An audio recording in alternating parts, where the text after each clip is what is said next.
দর্শক, এবার জ্বালানি পরিস্থিতির খবর জানতে চাই। যেতে সহকর্মী রাকিব হোসেন রয়েছেন রাজধানীর কোনো একটি তেলের পাম্পে। আমরা সরাসরি যাচ্ছি তার কাছে।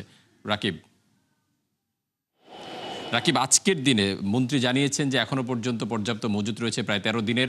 তারপরে জ্বালানির সংকট কি এখনো দেখতে পাচ্ছেন আপনি পাম্পগুলোতে?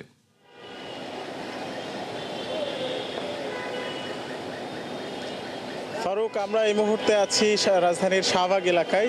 আপনি দেখতে পাচ্ছেন আমার পেছনের যেই গাড়ির সিরিয়াল এবং লম্বা লাইন, এটি আসলে আমরা গত মাসের শুরুতে যেমনটি দেখেছি এখনও ঠিক তেমনই আছে, বরঞ্চ দিন যত যাচ্ছে তত এই পরিস্থিতি কিন্তু খারাপ হচ্ছে। সেই খারাপ অর্থটা এই অর্থে যে আসলে যেসব পাম্প সচল রয়েছে, যেসব পাম্পে আসলে তেল পাওয়া যাচ্ছে, সেসব পাম্পে যানবাহনের লাইন লম্বা থেকে আরও লম্বা হচ্ছে এবং সেখানে মানুষের ভোগান্তি বাড়ছে। সমস্যা শুধু এই জায়গায়, তবে এইসব পাম্পে কিন্তু ভোগান্তির পরও মানুষ তেল পাচ্ছে, এটা যেমন স্বস্তির জায়গা, তেমনি গত এক মাস যুদ্ধ চলছে এবং সরকারকে বাড়তি দামে জ্বালানি তেল আমদানি করতে হচ্ছে বিভিন্ন উৎস থেকে, বিকল্প উৎস থেকে। তবুও কিন্তু এখন পর্যন্ত কোনো ধরনের জ্বালানির দাম বাড়েনি, অর্থাৎ এই অকটেন, পেট্রোল, ডিজেল, বিশেষ করে এই তিনটি জ্বালানি এখনও আগের দরে বিক্রি হচ্ছে।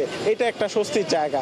এবং আপনি যেমনটি বলছিলেন, আসলে এই পাম্পে তেল পাওয়ার কারণে এই পাম্পে যেমন গাড়ির ভিড় দেখা যাচ্ছে, যেসব পাম্পে আসলে তেল পাওয়া যাচ্ছে না সেসব পাম্পে কিন্তু গাড়ির সিরিয়াল আমরা দেখছি না। এবং সেই সংখ্যাটাই অনেক বেশি যে রাজধানীর বেশিরভাগ পাম্পে তেল পাওয়া যাচ্ছে না। এইটাই হচ্ছে মূল সমস্যা। এবং সরকারের পক্ষ থেকে যেটি বারবার বলা হচ্ছে যে মজুদ, সরবরাহ এবং আমদানি পরিস্থিতি স্বাভাবিক রয়েছে এবং সরকার হচ্ছে বাড়তি দামে আমদানির পরও আসলে তারা সরবরাহ স্বাভাবিক রাখার চেষ্টা করছেন। সেই জায়গা থেকে আসলে বাস্তবতা এই পর্যায়ে আসার কারণে সাধারণ মানুষ যেটি বলছেন যে আসলে কিছু কিছু মানুষ মজুদ করছেন এবং আমরা সরকারের জ্বালানি বিভাগ থেকেও সেটি জানতে পারি যে আসলে প্রতিদিন কোনো না কোনো জায়গা থেকে আসলে অবৈধভাবে মজুত করা জ্বালানি তেল উদ্ধার করা হচ্ছে, জরিমানা করা হচ্ছে। এবং আজকে সংসদে জ্বালানি মন্ত্রী নিজেও জানিয়েছেন যে আসলে 31 জনকে দণ্ড দেওয়া হয়েছে বিভিন্ন মেয়াদে এবং জরিমানা করা হয়েছে বিভিন্ন অঙ্কের অর্থ। এই পরিস্থিতি আসলে চলমান রয়েছে। তবে সবচেয়ে বেশি সমস্যা যেটিতে ডিজেল যেহেতু প্রায় শতভাগ আমদানি নির্ভর এবং বাংলাদেশে জ্বালানি তেলের চাহিদার 60% উপরে এই ডিজেলের চাহিদা রয়েছে।